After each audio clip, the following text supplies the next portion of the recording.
नमो नमः। प्यारे बच्चों, आप सभी का संस्कृत शाला में हार्दिक स्वागत है।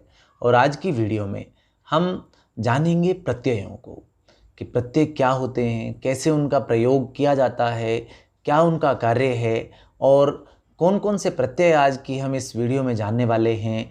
ये सब आपको पता चलेगा अभी थोड़ी सी ही देर में। तो बच्चों, हम आरंभ करते हैं अपनी आज की इस वीडियो को। ये वर्कशीट आपके पास पहले से उपलब्ध करा दी गई थी। तो आज ना हम केवल इस विषय को जानेंगे बल्कि यहाँ दिए गए प्रश्नों के समाधान पर भी हम चर्चा करेंगे। तो आप यदि हमारे चैनल पर नए हैं तो जल्दी से आप सब्सक्राइब कर लीजिए इस चैनल को, और जिससे कि आपको इस तरह की बहुत सारी उपयोगी वीडियो समय से प्राप्त होती रहें। और चलिए अब देखते हैं प्रत्ययों को। अब प्रत्यय हैं क्या?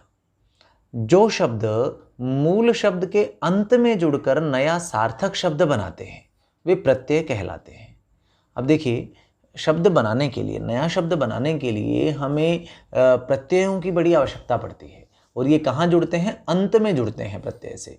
अब यहाँ हम जब उदाहरण देखेंगे तो आपको और स्पष्ट होगा। जैसे त्वा प्रत्यय है, त्वा में त्वा बचता है, तो त्वा जो है वह कैसे जुड़ेगा? पठ धातु में। जब हम त्वा प्रत्यय जोड़ेंगे तो एक नया शब्द बनेगा पठित्वा।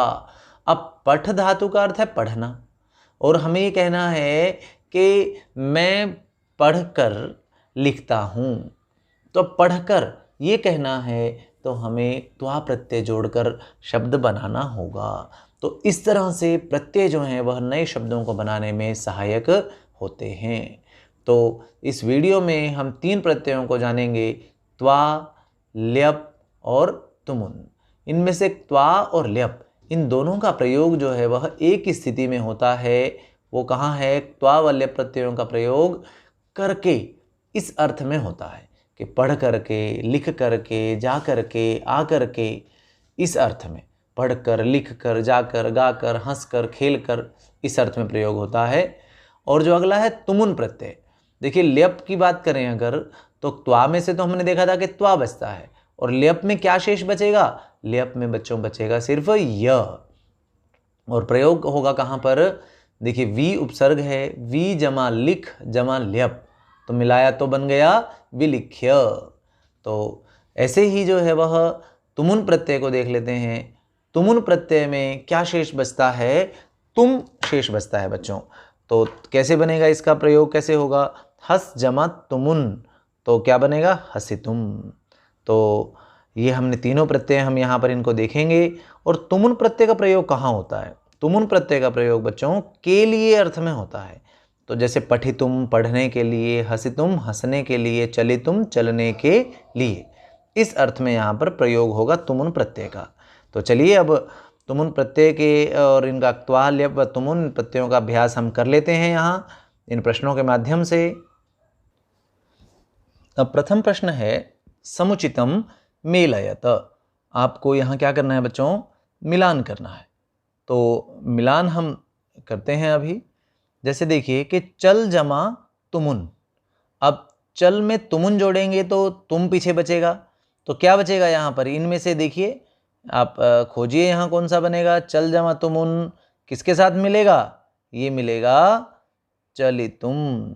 यहाँ चलितुम के साथ में, किसके साथ में? चलितुम, इसके साथ में इसका योग हो जाता है। और आगे आप देखेंगे अगर, तो कौन सा प्रत्यय है? हस धातु में त्वा प्रत्यय है। तो हस में जो त्वा प्रत्यय है, तो इसे मिलाएंगे तो क्या बनेगा? ये बनेगा हसित्वा। क्या बनेगा? हसित्वा। तो ये बन जाता है। देखिए, हस में जब त्वा हम जोड़ेंगे तो बन जाएगा हसित्वा। और प्रविश जमा ल्यप। अब ल्यप का तो यह शेष बचेगा, तो क्या बनना चाहिए? प्रविश्य। तो ये बन गया है यहाँ पर प्रविश्य। खाद जमा त्वा, ये क्या बनेगा? तो ये बनेगा खादित्वा।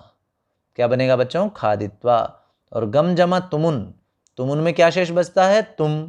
तो पहचान लिया होगा आपने यहाँ पर क्या बन रहा है? गंतुम।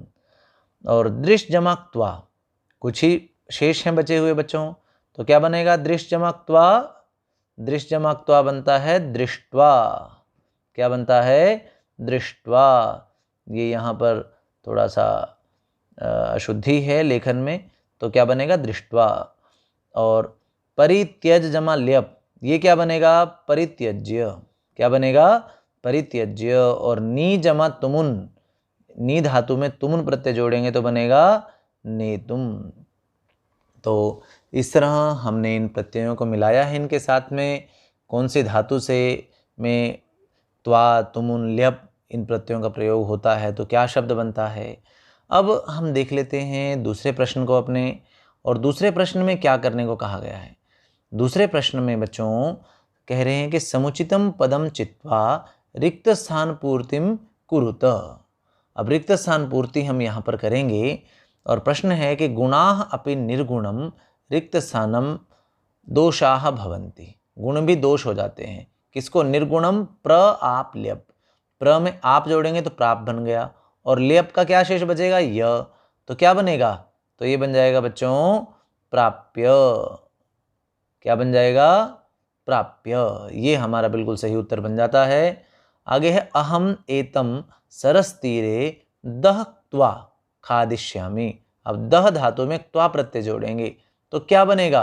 देखिए वा तो यहाँ पर दो ही में लग रहा है ना, बाकी तो है हो ही नहीं सकते। और इनमें भी क इसका सही उत्तर है दग्ध्वा। दग्ध्वा खादिष्यामि। स्वकार्याणि स्वयमेव रिक्त स्थानम इच्छामि। और रिक्त स्थान भरने के लिए क्री धातु में तुमुन प्रत्यय हमें जोड़ना है। तो तुमुन में क्या शेष बचता है? तुम। तो यहाँ पर एक ही विकल्प ऐसा है जहाँ पर ये स्थिति बन रही है, तो क्या बनेगा? कर्तुम। ये बन जाएगा। आगे है एतत् श्रुजमा त्वा सिंह अचिंतयत्। सिंह ने सोचा, शेर ने सोचा। कब? एतत् श्रुत्वा बनेगा श्रुत्वा, यह सुनकर शेर ने सोचा। आगे है दानम अपि। दा और तुमुन धातु है, दा धातु है, तुमुन प्रत्यय है। चल दूरभाष यंत्रमेव अलम। भाई दान करने के लिए ही, ये डीजी भारतम में से है ये पंक्ति, कि दान देने के लिए चल दूरभाष यंत्रमेव अलम। चल दूरभाष यंत्र मतलब मोबाइल जो है वही पर्याप्त है। तो दा तुमुन क्या बनेगा? दातुम। ये ख विकल्प है हमारा, दातुम। ये बन गया इसका उत्तर।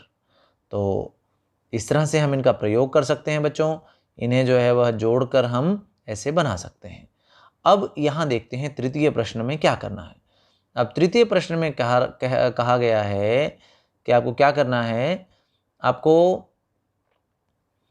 यहाँ ये जुड़े हुए हैं और आपको उदाहरण देकर इन्हें अलग अलग करना है। अब अलग अलग कैसे करेंगे देखिए, चलिए अब देख लेते हैं। यहाँ पर कह रहे हैं कि त्वम किमर्थम माम खादितुम इच्छसि। तुम मुझे क्यों खाना चाह रहे हो।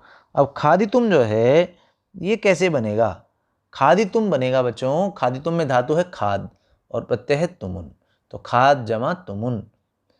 अब ऐसे ही क भाग जो है वह उसको हम देख लेते हैं। इसी तरह से हमें अलग अलग करने हैं प्रत्यय। चंचलः वृक्षम उपगम्य अपृच्छत। चंचल ने वृक्ष के पास जाकर पूछा। अब उपगम्य, अब मैंने आपको एक बात कही थी वीडियो के आरंभ में ही कि त्वा और ल्यप इन दोनों प्रत्ययों का प्रयोग कर के अर्थ में होता है। अब जब दोनों का एक ही अर्थ में प्रयोग होता है तो फिर यहाँ दो की आवश्यकता क्यों पड़ी? तो बच्चों वैसे तो कर के अर्थ में त्वा प्रत्यय का ही प्रयोग होता है, लेकिन अगर धातु से पहले उपसर्ग जुड़ जाए, उपसर्ग भी ऐसे शब्द होते हैं बच्चों जो कि शब्द बनाने में सहायता करते हैं। तो धातु से पहले अगर उपसर्ग जुड़ जाए तो फिर वहाँ पर कर के अर्थ में त्वा प्रत्यय नहीं लगता है बल्कि ल्यप प्रत्यय लगता है। तो यहाँ कैसे अलग करेंगे? आरंभ में है उप है, ये उपसर्ग है। फिर धातु कौन सी है? वो है धातु है गम, और अंत में प्रत्यय क्या है? यह बचा हुआ है, तो प्रत्यय कौन सा है? ल्यप, क्योंकि यह तो कोई प्रत्यय नहीं है, यह तो शेष बचता है। आगे श्रमम कृत्वा ऋणम प्रत्यर्पयेत जनः। तो श्रमम कृत्वा, कृत्वा में आपको किसकी आवाज आ रही है? कौन सा प्रत्यय है? त्वा प्रत्यय है। और धातु कौन सी है? क्री, तो क्री जमा त्वा कृत्वा। आगे है अहम प्रत्यक्षम द्रष्टुम इच्छामि। अब द्रष्टुम में कह प्रत्यय, बताइए द्रष्टुम में कह प्रत्यय बिल्कुल जो आपको आवाज़ आ रही है वही प्रत्यय है। तो तुमुन प्रत्यय है यहाँ पर, तुमुन का तुम बचा था, उस त को ट हो गया है, बस इतना परिवर्तन हुआ है। तो अहम प्रत्यक्षम द्रष्टुम इच्छामि, धातु कौन सी है? दृश, दृश धातु है और तुमुन प्रत्यय है। और अंत में है यहाँ पर घ भागः सह पूजा गृहम गत्वा दीपम प्रज्वालयति। तो गत्वा, गत्वा में प्रत्यय तो आपको अंदाजा लग ही गया होगा, त्वा प्रत्यय है। धातु कौन सी है? धातु क्या गत है? नहीं, गत धातु नहीं होती है। तो धातु है गम। गम जो है वह जाना अर्थ में प्रयोग होती है, तो मिलाते हैं तो बन जाता है गत्वा। तो इस तरह से ये प्रश्न हमने यहाँ पर देखे हैं, इन प्रश्नों को हमने किया है, ये जाना है कि कैसे हम इनका समाधान कर सकते हैं और प्रत्ययों को सीखा है। तो यदि आपको मज़ा आया हो इस वीडियो में, एक विषय की समझ आपकी बनी हो, प्रत्ययों की समझ बनी हो, तो इसे लाइक कर दीजिए, जिससे हम और अधिक उत्साह से आपके लिए वीडियो बनाते रहें। और चलिए मिलते हैं आपके लिए उपयोगी अगली वीडियो के साथ। धन्यवाद।